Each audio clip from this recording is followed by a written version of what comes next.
Welcome to Science for Hire with your host, Dr. Charles Handler. Science for Hire provides 30 minutes of enlightenment on best practices and news from the front lines of the employment testing universe. Hello and welcome to the latest edition of Science for Hire. I am your host, Dr. Charles Handler, and I am here today with a brand new guest, Stacia Garr, who is the co-founder of Red Thread Research. And we are going to talk today a little bit about talent analytics and some of the great research that Red Thread has been doing in this area. I'm excited because I think there's a lot I can learn from this, and therefore I think our listeners can too. So I always love to have my guests introduce themselves, because who knows them better than them. So Stacia, go ahead and give us an introduction. Who are you? What are you up to? Yeah, well, thank you, Charles, for having me. I'm Stacia Garr. As you mentioned, I co-founded Red Thread a little over 5 years ago with Danny Johnson, and we are a human capital research advisory membership, and we focus on a range of areas, including people analytics, obviously, as well as talent strategy and DEIB, employee experience, learning, careers, skills. Basically, I like to think of it as all the cool stuff in HR with no disrespect to talent acquisition. We just don't happen to go there, but all the other cool stuff. Gotcha. Well, I'm still going to push you a little bit into talent acquisition and see how far we can stretch you. But I like going the other way too, because this stuff's all related. It's people, work, data, all that exciting stuff. And we had a chance to present together on one of my favorite PsyOp panels I've actually been on before about producing research for kind of a non-research savvy audience, if you will. And that was really great. So I got a real feeling for, your capabilities and kind of just how you do stuff. And I felt like that was a great session. I don't think we can recreate that or summarize it, but just know if you have a chance to go to PsyOp, there's really good stuff there. It's varied. So tell us a little bit about talent analytics. What is it? I feel like that term gets thrown around a lot. You hear analytics this, analytics that, and I don't know what it means specifically. Yeah. So tell us. It's a great question. So maybe just as a point of clarification, we actually use the term people analytics. Okay. The reason we do that is I think the word talent can have some baggage around it, if you will, right? If you think about where that term came from, it started, really kind of with this idea of almost like Hollywood or a movie, right? You've got the talent that's there, and then you've got everybody else.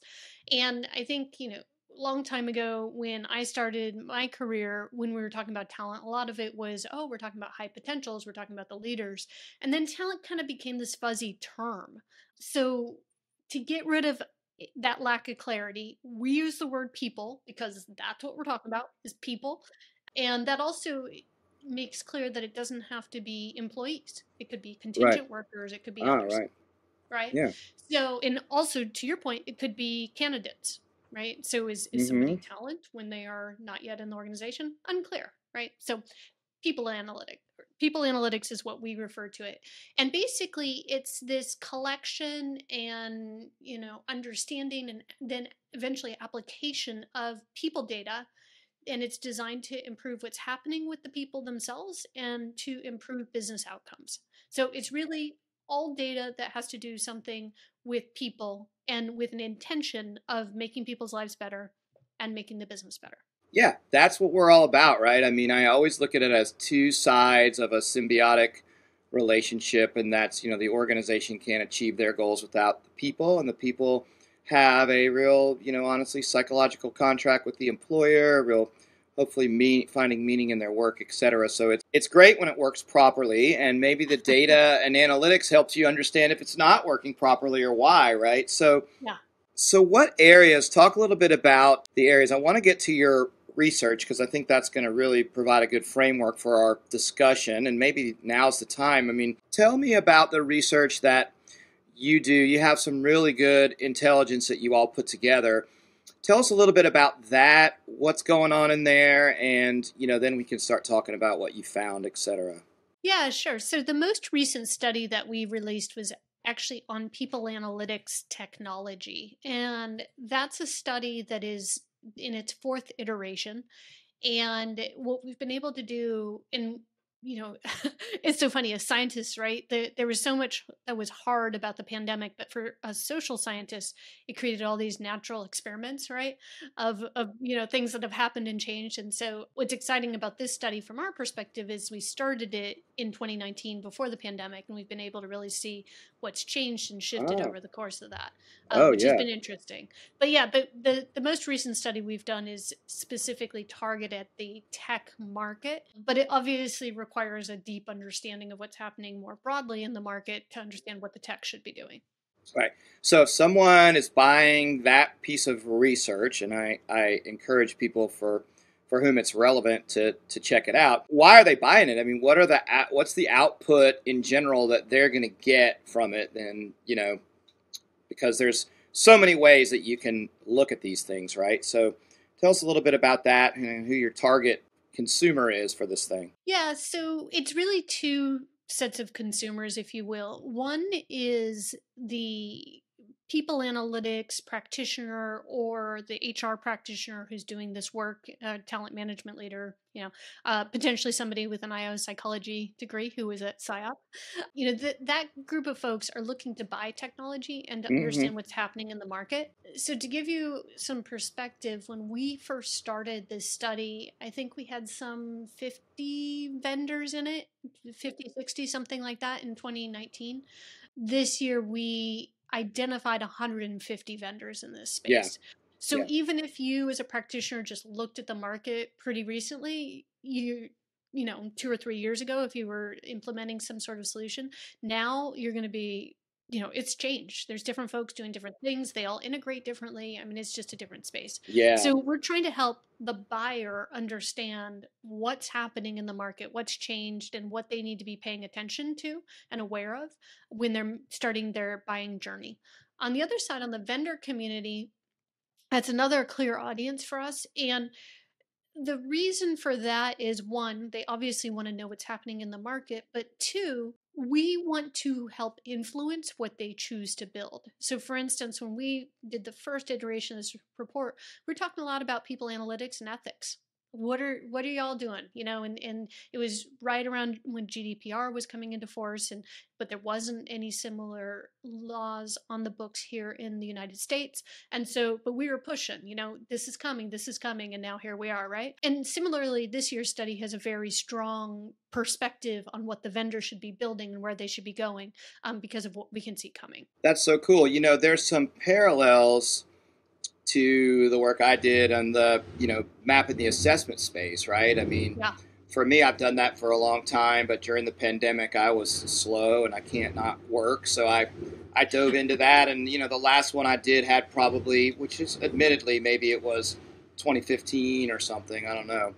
Maybe we had 50 vendors in there. I had 300 and some, and there's more coming. And it's the same thing, kind of just how do we classify this, what's going on in the market. I think vendors can utilize that to understand the trends and see kind of what some other folks are doing. We classified everything. It's actually pretty fun to do that. I love getting the data and then looking at how all the stuff kind of shakes out. Charles, I want to jump in there because maybe for your listeners, they may not. I think this is an important point. You just mentioned the data, right?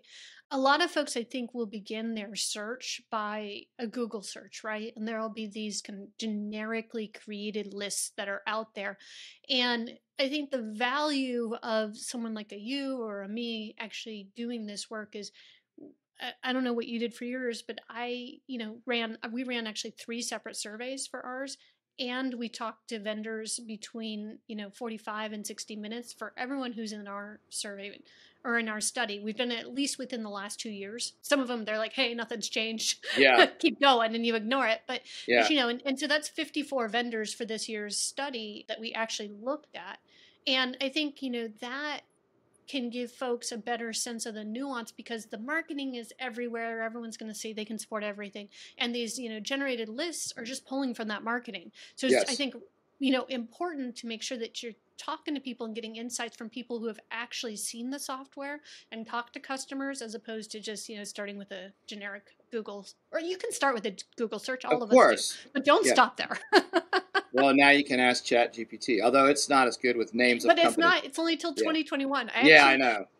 Funny story for you. I was working on a blog because, I go to a lot of these vendor events, and I was trying to write a summary of what was there. And my husband is just like I use ChatGPT, but he is like over the deep end on ChatGPT. Right. And he's like, you need to use ChatGPT to write this blog. Like, what are you doing? So I write my outline, I pop it into ChatGPT. It was not good. The result was not good. I could not have stood behind what came out of that thing. Yeah, I mean, I've had some similar experiences, and I feel like every one of these podcasts, no matter what it's about, I'm gonna not mention ChatGPT, and then it comes up everywhere. So there's no stopping that thing. But yeah, so mine was a little different in that, in the past when I had less vendors, I did a survey. Yeah. What I ended up finding in that situation is I would get a lot of marketing copy just blasted back at me, or I also did ratings. And so if I rated somebody in an unfavorable way or whatever, then it was just because I let them review their things. I would end up having to change stuff and just all these, gyrations and stuff to make sure everybody's okay with what I'm publishing. And with the volume of what I had and that experience, I basically relied on my instincts and knowledge and experience of looking at what people are doing and figuring it out, and also, deep review of their website, other information. A lot of these vendors I know. And so I created self-rated parameters. I had like 28 parameters, so how much risk they have, what their methodology is.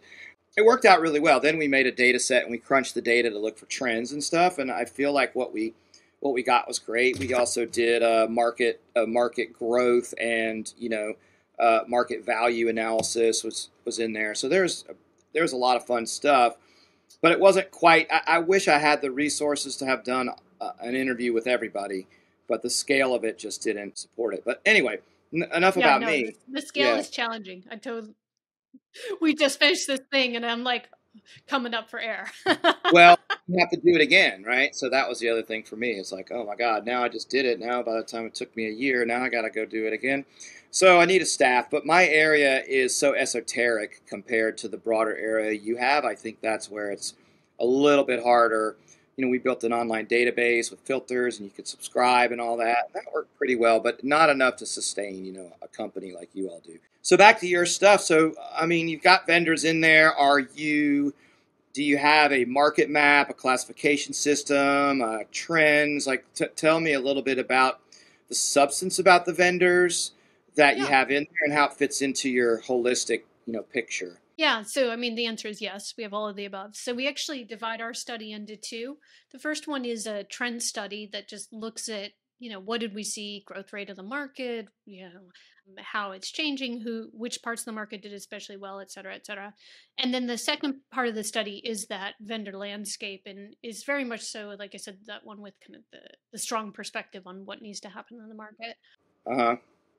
So yeah, so two parts of it, because, to your point, the trends are interesting, but then people also want to know what's happening with individual vendors. Oh, yeah. They fit together really important because the vendors are a big part of the trend, right? And I think there's a two-way street. A lot of times vendors come up with stuff.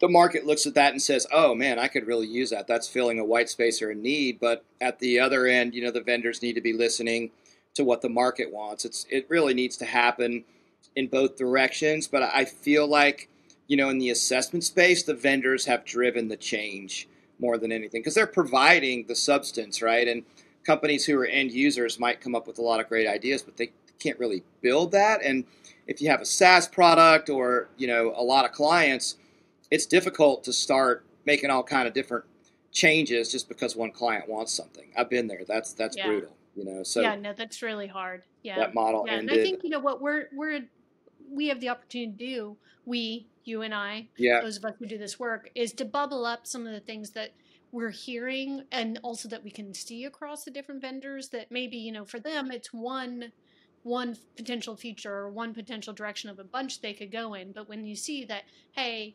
60% of the market is thinking about going in that direction, either you realize that's table stakes and you got to get there, or you realize that's not something you want to do at all and you want to go a different direction. But it can really inform your thinking as a vendor in terms of the strategy on product development. Mm-hmm. I'm just curious, do you let the vendors look, like, do you do a profile where you have strengths and weaknesses and all that, and do you let them look at that and have any input to tell you, oh, you can't publish that, that's not us, you missed it, that kind of stuff? We do, within our platform, our membership platform, we have a tool, yes, and so it includes our write-up and assessment of them. We don't do weaknesses because I think weaknesses is a little bit, honestly, it's a little unfair, because what could be a weakness, what I could perceive as a weakness, could actually be a strength for one of their customers. Right. Whatever it is, right? So I don't think so we don't take that approach. We also don't rank. That's a very deliberate decision, because we have a foundational belief that, there can be different vendors that fit different needs. And 100%. I'm not in any place to know that, right? But what I can write about, and what we do write about, is we will say, we give a high level overview. We say what excites us, like what we think is really great. We do things that you should definitely note. So, for instance, if someone just got a big round of funding, or if they have, they just made some interesting hires, that may not excite us, but you should probably know it. Sure. We'll do things that are coming up on their roadmap as well. And then also we'll include things that have, within the context of that roadmap, kind of, things that have been done that were on their previous roadmap. So all of that goes into the tool. And then also we include in there case studies. We include some screenshots if we have them. We include basic demographic information. So how many employees they have, what year they were founded, where they're based, all that kind of stuff that might matter, but it can be kind of hard to gather together for folks. Yeah. To your question, though, you asked, do we let them see it? We do let them see it. And mostly that's because, to your point about volume and scale, like at some point, honestly, around vendor 23, your eyes glaze over a little bit, right? And you're like I had someone who was like, Stacia, this was a major thing. I'm like, yep, you're right. Go back and look at the notes. There was me nodding my head saying yes, and I just missed it. So, it's good to have give them an opportunity. Sometimes they will say things or want me to say things, and it's a pretty hard no. Like I've had I have probably more no conversations than yes conversations. Yeah. But usually it gives me an opportunity to explain to them why. Yeah, of course. And I think so much of it is the learning and the dialogue around, okay, you think this is really important, but here's why I don't think it's actually that interesting. And I think that is where the learning happens on both sides. And then we can then magnify that to our practitioner clients who want to know more about what's happening in the space. Awesome. So we've spent a decent amount of time with the setup. Now we can move maybe into the reveal a little bit. So I think as we would start talking about your findings, it might make sense to talk a little bit about the vendor landscape first, so people have some context around what you're looking at. I don't think you really need to dwell on specific vendors, but more your classification. Who's in your vendor landscape in terms of the various categories of vendors and what they do, because we want to know that before we start figuring out what your trends and findings are. Yeah, sure. So we have 7 categories in there. One is workforce planning. Okay. Second is labor market intelligence. So that is obviously a lot closer to your world. Third is HCM, HRIS, vendors who have a robust analytical capability within them. We have what we call multi-source analysis platforms, which are those platforms that gather data from a bunch of different sources and bring it together for analysis. So think like a Vizier or a Cruncher would be examples. We have employee networks and communications. So those are the ONA vendors primarily. Like a Glint or something like that? Like listening stuff? No, that's coming. Gotcha. This would be, Apollo Okay. Node. Haven't heard of them. An example. Yeah, they're a small vendor. But yeah, they're folks who are doing that organizational network analysis. Okay. So understanding how the network itself actually is created and who goes to whom for what Oh, types of wow, that's so information with cool. what frequency. Yeah, it's like some of the coolest stuff out there. And then we do learning analytics is another one. And then finally, the one that you mentioned is employee engagement, experience, and voice. So that is like Glint and Perceptix and Peakon and Medallia, etc. So why isn't talent acquisition in there? Is it just I'm not beating you up or anything, but it just seems like it would be a natural piece to go in there, you know. You know, it would. The thing is, and this is where I'd love your guidance, but we have not ended up coming across that many vendors who just do the analytics piece. Oh, right. Yes, yes, of course. It's analytics focused. Yes. You're right about that. It's a piece. Everybody has an analytics dashboard. There would probably be some companies right now if they're listening jumping up and down going, "We do that, we do that." But that's fair enough, right? This all these other areas have just maybe dedicated analytics pieces that talent acquisition may not. I'm trying to think of myself, right? Because again, if you have an ATS system, right, or a platform, I mean, there's a lot more going on than just the analytics. The analytics are a byproduct of what's happening there. The only kind of similar equivalent, well, so there are two similar equivalents to that with what we have, and one is HCM, and then the other one is the employee engagement experience, because obviously those serve an employee facing, they have an employee facing component as well as the analytical component on the back end. But both of those have it is not just a dashboard, right? So analytics is not a dashboard. Say that again. That sounds like a theme. Yeah, Analytics is there not you a go. dashboard. It's more than that. It's more than that. Yeah. So I think, we've made that exception because of the robustness of what's in those tools. And I think, we just haven't seen the same thing with talent acquisition. Again, if y'all feel differently, you can reach out to me on There you LinkedIn go. There you and go. talk to me. But we haven't seen it. Similarly, though, actually, Charles, learning analytics, we only have one vendor in that category. And I know a category, one does not equal a category. A couple of other ones who were in there got bought up. Oh, okay, gotcha. So it used to be more. I think there's a similar opportunity to do more with learning data in the same way that there's with TA data. Interesting. So when you say HCM, are you talking about something like a Workday or Oracle, like a big giant system of record that does all kind of stuff? Yes. Right? Which is a trend in Exactly. itself that we're really moving toward a lot more of those.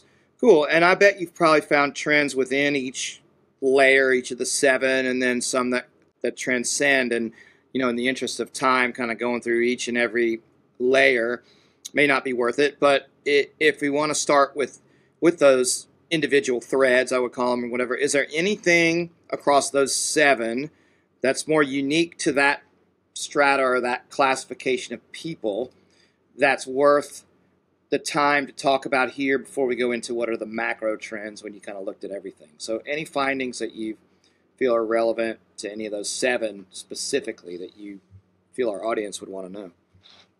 Yeah, so I think a couple of things. One is that when we think about just growth of the market, as you would expect, the employee experience and voice category has grown the fastest. And that has largely been driven by the pandemic. So, as we went to remote work, people couldn't look around and feel like they knew how people were thinking and feeling, et cetera. And so they needed a mechanism to do that.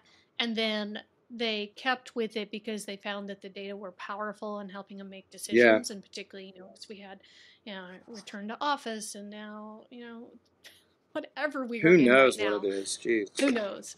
But they've kept it, and that's kept up the drive there. The second area that's I think interesting is what I call multi-source analysis platforms. Those actually have had the highest net promoter score. So those have been amongst the areas that have been most satisfactory for customers. And I think some of that, and that stands in contrast, I'll mention now, in that overall we've seen net promoter score in people analytics tech decline. So they're doing better, but everybody else is doing a bit worse. So that was interesting. Gotcha. So multi-source analysis, is that tell us a little bit about that category. What defines multi-source analysis? Yeah, so those are the folks who are bringing in data from all these different places. So, Right, the, right, like I said, the Viziers or the Crunchers or, right. all that kind of. Snowflake? Not Snowflake one of Snowflake. So those? this actually, it Okay. gets to a good question, which is what is actually people analytics tech? Because I on LinkedIn, I was posting about the study and someone was like, well, why is Excel not on there? Are you pretending that people don't use Excel for people analytics? No, I know they do. I do. We all do, Yeah. right? But Yeah, we all have to, our yeah. definition of people analytics tech is that it's tech built specifically to analyze people data. It is not analytics tech that has a people data use case. So Snowflake, Tableau, any of these Yeah. others, not pretending that those are not used. They absolutely are. But as we're thinking about this market, we had to draw some lines somewhere, and that's where we chose to draw them. Gotcha. And we will talk. I would bet pretty much anything I have that as we talk about the macro trends that AI will be ever present in there or a huge theme. But like, if you look at these 7 areas, is there any one area that is really more advanced in using AI or has really, has you going, wow, this is exciting versus the other ones I've seen? I'm curious about that.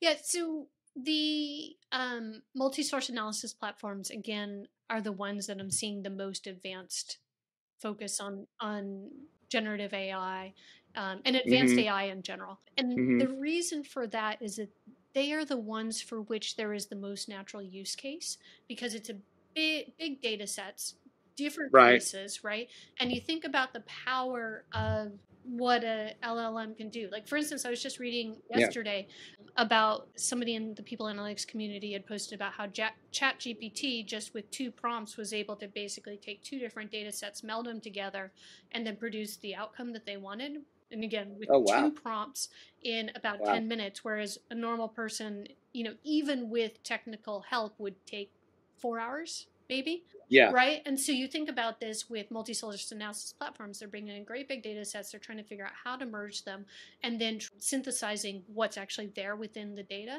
And again, it's just reading it. Yeah. I put air quotes around that, but it's, saying something like it appears this, or this is what's been generated. It's just a literal interpretation of what's there, but that has a natural use case in a way that some of the others, they do have use cases, but I think they're not as economically powerful. And by that, I mean that for the multi-source analysis platforms, that is the core of their business, is bringing data together and showing interesting insights. Whereas some of the other ones, they're not as big a data sets. Being able to do this faster won't necessarily improve their user base or the extent of services they can provide, et cetera. It might be a higher quality service or experience, but it won't necessarily change. So anyway, so that's why we're seeing it there, I believe. Gotcha. Very cool. So here we go. We've just spent 30 minutes setting it up. So tell us, what are the trends in people analytics that everybody needs to know about? What are the things that rise to the surface from your study, not specific to each area, but just in general?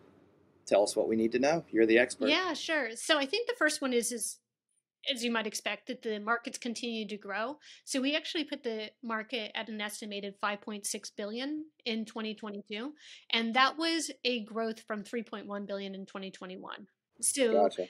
that, and we were seeing a 50% CAGR for the last 3 years. So really strong growth. Obviously, it's not the biggest market in the whole world, but it has grown. Like I remember when we hit a billion, and I was like, "Woohoo! It's Yeah. a real thing." Yeah. So I think that's one thing.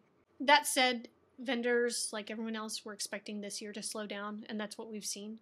So I think that rate, I think it was a 41% growth rate between 21 and 22. Just for a methodological sake, we asked everybody to give us their end of year numbers for 22, so we had the most accurate actual numbers as opposed to a guess.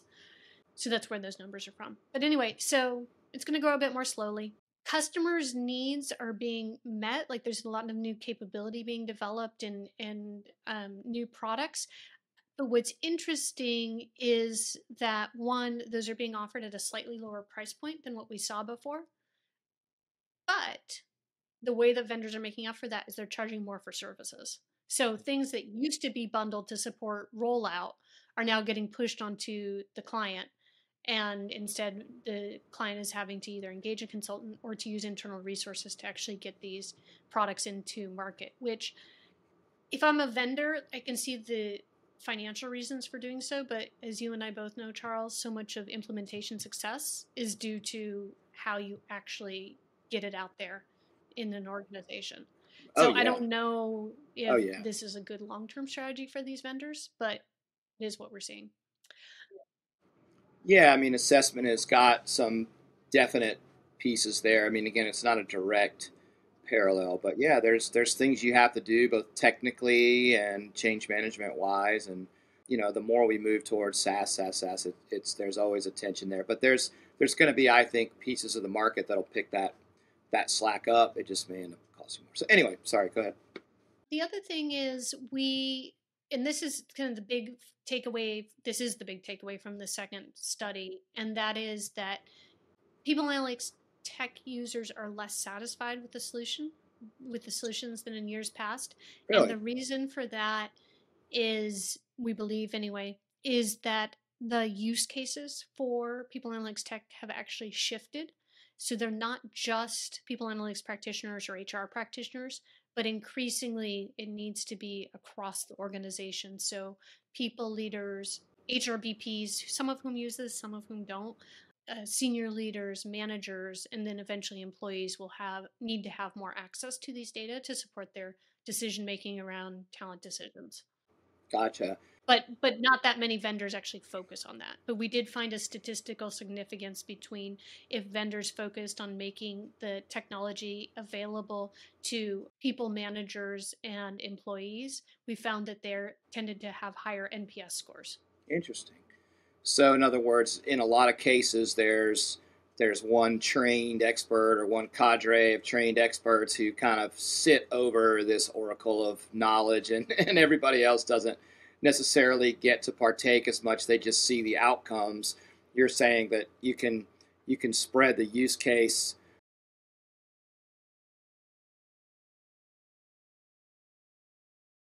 Yeah, I think the key though is it's not just it's not spreading the use case. There are different use cases for those different audiences.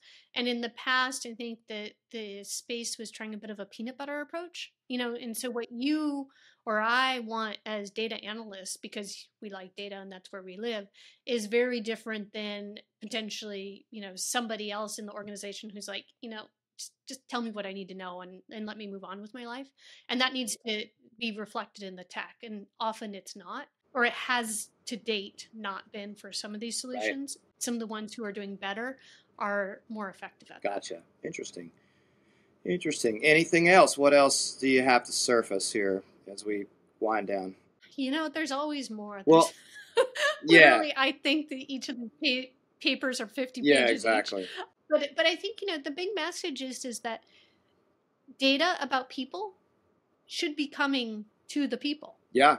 It should not be data about people for the HR function. It should be data about people that enables people to do something powerful, meaningful, insightful, that will, again, make people's lives better and make business outcomes better.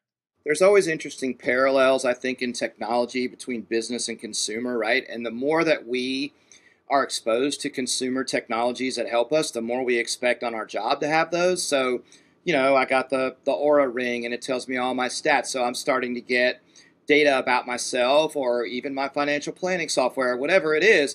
It's tracking what I'm doing. I'm putting inputs into it, and it's helping me run my life, hopefully. And, if you're not getting that when you go to work, there's plenty of data at work, right? So I feel like that's a real parallel. Our expectations are set, and I always talk about, a consumer grade experience. I think in the assessment world, we don't always get that consumer grade experience that we would want, and maybe that's across the whole world of HR tech or whatever, but it's just not the same. So we want anything we do to look like our banking or our shopping or whatever, Cool. So tell us, there's obviously you're going to have this focus. What's next? What's the next big thing that's going to be driving this space? I know that's a broad question when you've got a lot of stuff, but what should we be on the lookout for is your prognostication? Yeah, I mean, the obvious answer is AI, but I think that what it's going to look like is going to vary a lot in these organizations. And particularly when you think about the intricacies of the ethics, legal, and privacy aspects of Yep. this, that is going to dramatically change this space. So we're working on a report right now. It's a follow on from this one, which will have the vendors AI sophistication based on index that we had in there. And then we're now I'm not going to make any promises because I haven't written this report yet, but we're Right. comparing that to their answers on the ethics questions and trying to Oh, get a sense interesting. of what that, for instance, for those who are farther along on the AI journey, to what extent are they actually helping their customers educate their consumers of the technology? How are they, helping some of these insights be used but within appropriate bounds? So I think this very significant balancing between AI and the tech that's possible and the ethical considerations is going to be a big deal, and we're starting to study it. I know lots of people are, but I think that is something that's going to be powerful. Yeah, I think about it immediately. Just what came to my head is even things like surveillance, wearables. If you're talking about analytical data, Oh, and that for may sure. not trip into what you're doing, but there's some really good research about how people's attitudes change toward an employer on surveillance, and there's been a history of different interesting. There's a book I read called The Future of Work, which is probably like 20 years old, but they strap little things onto everybody in the workplace, tracked all the data, what path you took to the water cooler, all kind of crap, and then looked at what the findings were. So people have been thinking about that. It's just one of those examples of what may not what may be possible, but not, I wouldn't even say ethical, but just not palatable or acceptable to people. And we've got to look at those guardrails. Yeah, for sure. And, it's during the pandemic, a lot of that came out, Yeah. monitoring technology. And, I can't tell you how many major publications I spoke to who were like, well, tell me all about this monitoring stuff. If people are sitting in their seats and if they're moving their mouse and if they're, I mean, just this nonsense that, Yeah. breaks down the trust between the employee and the organization, yet many people deployed it. And if you think about that, more broadly, it certainly has the potential to do harm. Pretty much every post I tag on this subject, I borrow Al Adamson's People Data for Good, because I think we got to keep in mind, is this for good? What decisions are we making? And if what you're doing would end up with your name associated with it on the cover of the Wall Street Journal, how are you going to feel about that? How is the average person going to feel? And if they're not going to be okay with it, you should not be doing it. Yeah, that makes total sense. Good stuff. Well, I really appreciate the rundown. This is a realm I haven't worked in, but I've been right up next to, and it does deal with people and work, so that's obviously under the umbrella. But really good to know there's quality research out there that looks at this stuff. I think the background in where you're coming from is extremely helpful in the quality of what we're relaying. To the point of our PSYOP conversation or PSYOP panel.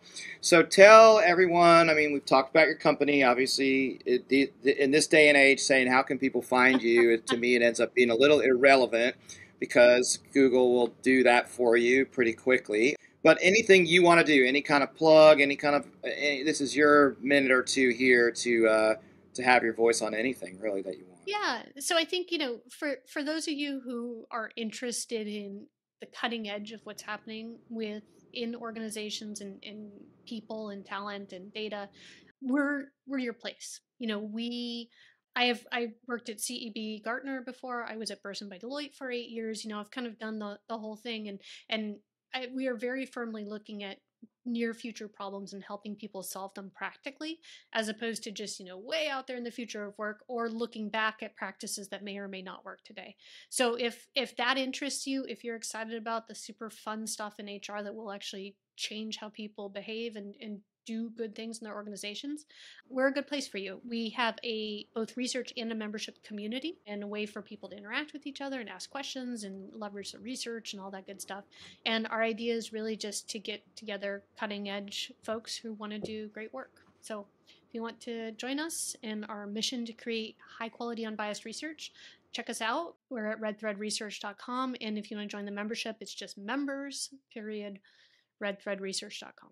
Awesome. So what just came to mind, I'll close out, is, earlier on you were saying, hey, there's lists available via Google searches, right? And I found the same thing with the assessment stuff, but there's a huge difference between somebody cultivating a list with a few, lines about each company versus actual real intelligence. And, one of the other things I found, I spent a lot of time in my career helping enterprise companies acquire assessment technology, find the right vendor, etc.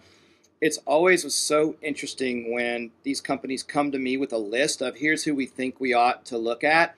The usual suspects are usually on there, but there's so many times companies that do nothing related to what they're looking for that they just might have heard about or found in a search. And, I would just encourage people who are looking to acquire this technology, spend a little bit of extra time, money, whatever, to align yourself with an expert who can really tell you what you need to know before you dive in. It'll save you a lot of time and potential heartache of going in the wrong direction, because once you get in front of those salespeople, which are sales, it's a noble thing we love, so we have to have salespeople and we love them.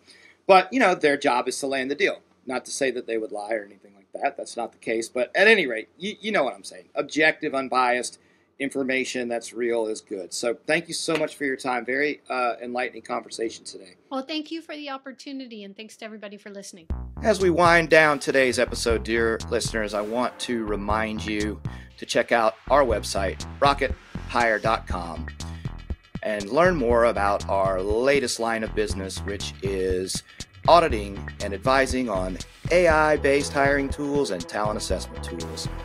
Take a look at the site. There's a really awesome FAQs document around New York City Local Law 144 that should answer all your questions about that complex and untested piece of legislation. And guess what? There's going to be more to come, so check us out. We're here to help.